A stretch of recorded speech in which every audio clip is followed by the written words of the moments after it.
Horror कहानियां थी। बुरा साया पार्ट 2। क्या हुआ माँ, इतनी परेशान क्यों लग रही हो? क्या बताऊं बेटा, लोग ना फोन करके कुछ भी बोल देते हैं। तुम्हारे कॉलेज से फोन था। हाँ तो क्या कहा उन्होंने? मैं तो छुट्टी की एप्लीकेशन देकर आया हूँ। माँ क्या कह रहे थे वो? नहीं बेटा, जाने दो ना। ऐसी ऐसी बातें करते हैं कि मन खराब हो जाता है। मेरा लाडला बेटा इतने दिन बाद लौट कर आया, इन लोगों ने सारा मूड खराब कर दिया। रुक, मैं तेरे लिए खीर बनाती हूँ। सुशीला जी जैसे ही पलटकर किचन की तरफ जाने लगती है, अचानक से अमन का चेहरा बहुत डरावना और खतरनाक हो जाता है और उसकी शक्ल हूबहू निमिषा जैसी हो जाती है। अपनी गर्दन टेढ़ी करके अमन धीरे से कहता है, कॉलेज वाले ठीक कह रहे हैं माँ, आपका बेटा तो कब का मर चुका है। यहाँ पर आपका बेटा नहीं बल्कि मैं, निमिषा। थोड़ी देर के बाद, ये ले, तेरी पसंद की खीर बनाई है, अब जल्दी से खा ले बेटा। मैं बस अभी रसोई में बर्तन धोकर आती हूँ। ठीक है माँ, मैं ये सारी खीर खा लेता हूँ। मुझे तो खीर वैसे भी बहुत पसंद है। सुशीला जी रसोई से बाहर आती है। ला, जल्दी से ये बर्तन दे दे मुझे। सुशीला जी अमन के हाथ से खाली कटोरी लेकर रसोई में धोने के लिए जाती है।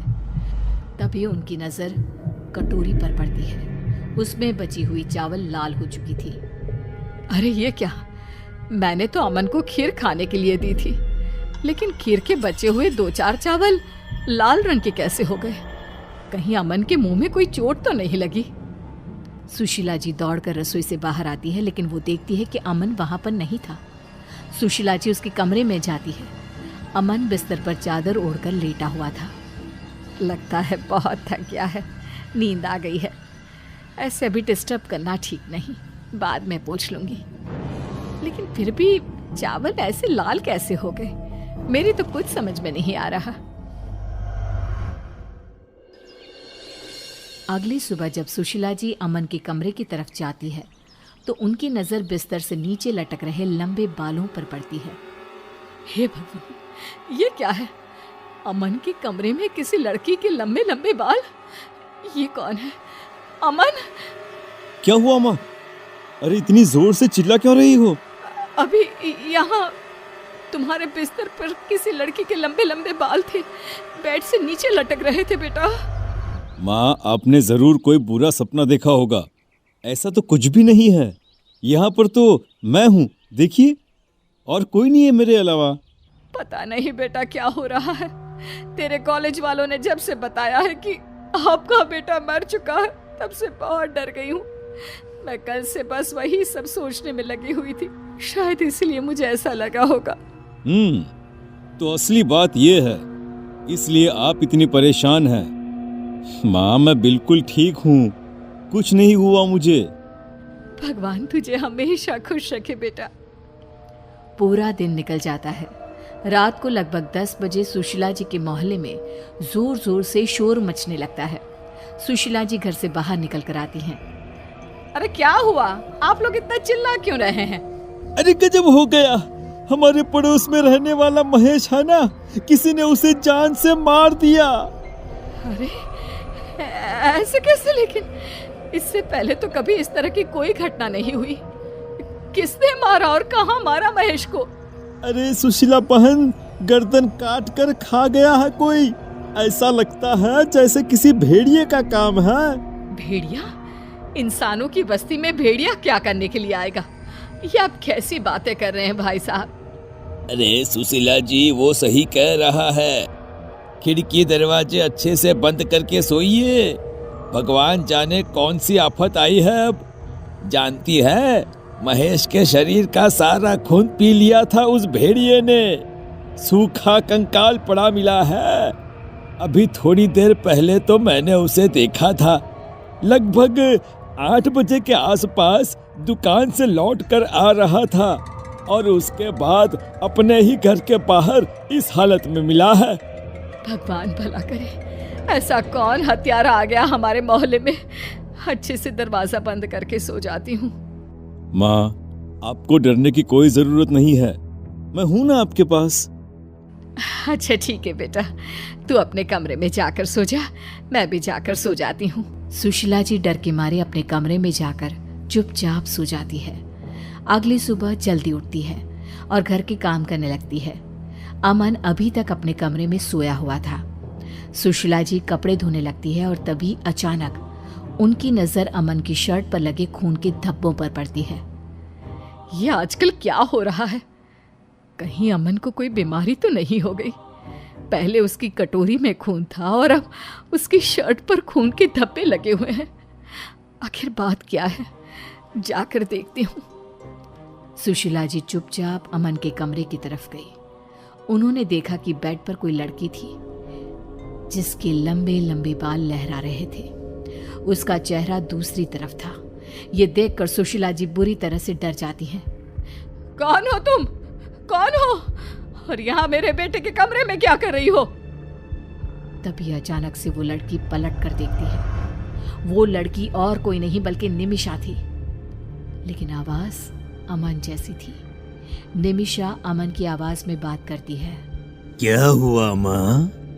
आप इतनी हैरान क्यों हैं? आप चाहती थी ना मैं लंदन से वापस आ जाऊं, तो मैं आ गया, लेकिन मरने के बाद। पागल हो गए हो तुम? और तुम कौन हो? तुम्हारा चेहरा मेरे बेटे से मिलता है। कहाँ है मेरा अमन? माँ, मैं अमन ही तो हूँ, बस मेरा शरीर निमिषा का हो गया है। ये निमिषा मुझे लंदन में मिली थी और जानती हैं, वो मर चुकी थी। बस मेरी आत्मा ने निमिषा का शरीर ले लिया, तो अब से आपके पास निमिषा और अमन दोनों रहेंगे माँ। और इतना कहकर निमिषा जोर जोर से हंसने लगती है। ये देखकर सुशीला जी वहां से भागने की कोशिश करती है, लेकिन निमिषा अपने लंबे बालों से एक रस्सी बनाकर सुशीला जी को पकड़कर खींच लेती है। माँ, आपको डरने की कोई जरूरत नहीं है। और खबरदार, जो घर से बाहर कदम निकाला तो आपने सुना नहीं, कल किसी ने महेश की गर्दन खा ली, उसे कच्चा चबा गया।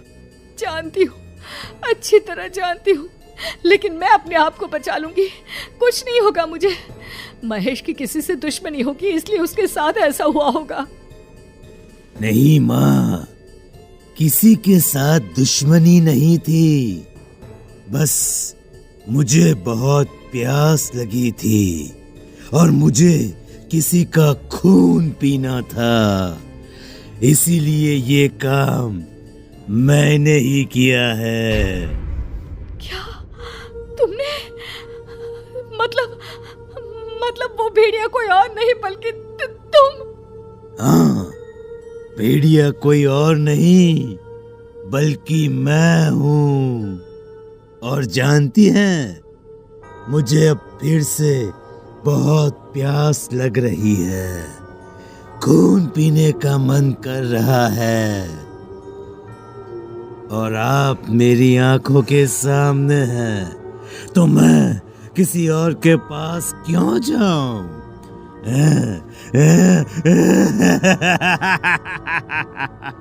इसके बाद निमिषा एक झटके से सुशीला जी की गर्दन काट देती है और उनका खून पी जाती है। और उसके बाद वो हमेशा के लिए एक बुरा साया बनकर अमन और सुशीला जी के घर में रहने लगे। गरीब कैसे बने? नंबर 1, अपना रोज का डाटा रील देखने में खर्च कर दो। नंबर 2, दोस्त से उधार लेकर के पैसा उड़ाओ। नंबर 3, अपने फ्यूचर के बारे में मत सोचो। नंबर 4, जैसे ही पैसा आए सब खर्च कर दो।